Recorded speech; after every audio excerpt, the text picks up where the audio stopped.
Good morning and welcome everybody here to the Lakers Lowdown Podcast. I'm Anthony Irwin, Senior Lakers Insider for Clutch Points, and today on the show we will be talking about the first couple of games of the preseason slate, preseason to this point, training camp to this point, and why this is kind of when it has to pick up a bit. And so we will go ahead and dive on into that. Reminder: subscribe, rate, review, yada, yada, yada. So to this point, the preseason and training camp has been mostly identified by who hasn't been participating in it than what the Lakers have been able to accomplish. LeBron James hasn't participated in team activities to this point. Marcus Smart hasn't been able to do anything because he's nursing his injury. Maxi Kleba has missed time with his injury. Austin Reeves has only played in one of the two preseason games. Luka hasn't played in either of the two preseason games. It's basically been a nice, slow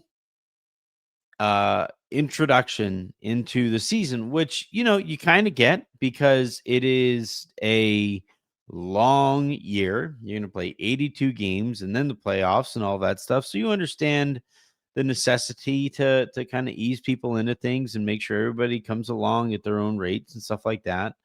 However, Lakers seem to be the only team that are taking taking that approach to this degree.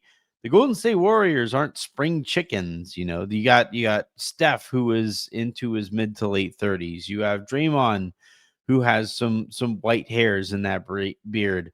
Al Horford just officially signed a couple of days ago, and he played in yesterday's game. You have the Phoenix Suns, right? Like they're younger as well, but we know how much Devin Booker is going to have to play and everything he's going to have to do for that Suns team this season. And he was still out there. And that team, yes, they had a few extra practices before that game than the Lakers did. So they had a little bit more time to implement some of their stuff. But still, to me, the reason that the Lakers are behind is because they continue to put themselves behind by choice. And yeah, it's fine. I'm not freaking out. It's only a few days of training camp that the Lakers have basically taken this approach with, but we do need to start seeing more of an uptick in activity from the key people on this team. And that means LeBron, that means Luka, that means the three of them, with Austin out there together. It's time to start taking this a little bit more seriously than the Lakers have to this point. So in that game against the Warriors, you had Steph playing, you had Jimmy Butler playing, you had Al Horford, like I said earlier, playing. Their rotation was out there, and they only played together for the first half. But in that first half, they were really giving it a go, and Steph looked fantastic. I thought for the Lakers, I thought DeAndre Ayton looked really good in this game. I thought Jared Vanderbilt, before those moments when he started to get tired, I thought he looked really good.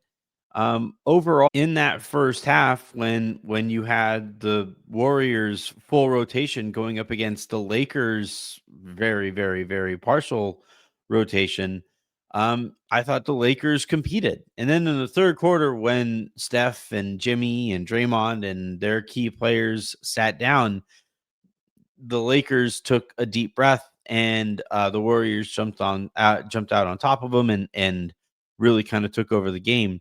Lakers made a run at it late with their end of rotation and end of bench players, and that was good to see those guys compete in that way. But the third quarter was pretty ugly, given that it was bench players against bench players, and the Warriors guys just seemed to have a much better idea for what they should have been doing out there. Um, and yet, I will say this about this matchup: it's going to be really interesting when these two teams play each other, because The Warriors are going to try to space you out. They're going to try to slice you up, and they're going to try to get away with some extra physicality because small players are called very, very differently from big players in the NBA or bigger players in the NBA. And I'm really kind of curious how this matchup plays out because the Warriors are so small. DeAndre Ayton absolutely towers over Draymond Green and Al Horford, and I thought gave them some real problem on the glass and defensively at or near the rim. When Luca and LeBron play against this Warriors team, I feel like both of those guys should be able to have their way. If they want to get into the post, they should be able to get into the post. If they want to work out of the pinch post, or at the elbow or at the nail. Okay, cool. I think they should be able to get to those spots relatively easily because there it just isn't very much resistance on that Warriors team. You have a lot of small guys who maybe play a little bit bigger than they are listed, but it's still like, you know, Gary Payton II, DeAnthony Melton, Seth Curry, and you have all these guys are in that like 6'2" to 6'4", maybe 6'5" range. And then from there, it's just like, not much size inside either. So it's going to be one of those kind of classic styles make fights type of situations when these two teams play with more on the line, where the Lakers are going to try to bludgeon the Warriors to death, and the Warriors are going to try to space out the Lakers and take advantage of speed and the extra physicality that small players get to play with, and we'll see how that plays out. But I don't know. The Warriors are just really, really small, and I'm really curious how that's going to go. All right, so what to watch for this week? Well, should get an update on Marcus Smart. Should get an update on Maxi Kleba. Should get an update and should see more activity from LeBron James. We should, at the end of this week, because the Lakers have a nice solid stretch here where they can practice in ways that this team just isn't going to be able to practice during the regular season. We should get a pretty good look and should see some real growth between preseason game 2 and preseason game 3. So implementing the system, building out that system offensively and defensively, the conditioning I think still has a ways to go in comparison to what JJ Redick is, I think, asking of the team. And again, just availability is going to be a big deal. I don't think we're going to see Ado Thero for a little while. We did see Gabe Vincent in this game. He looked really good in the tonight against the Golden State Warriors. And there were other players who did look good. I thought Jared Vanderbilt looked good. I thought DeAndre Ayton looked good. Gabe Austin, I thought, looked phenomenal in that first preseason game. There are certainly bright spots, even while the Lakers haven't gotten the kind of participation that I think we would like to see.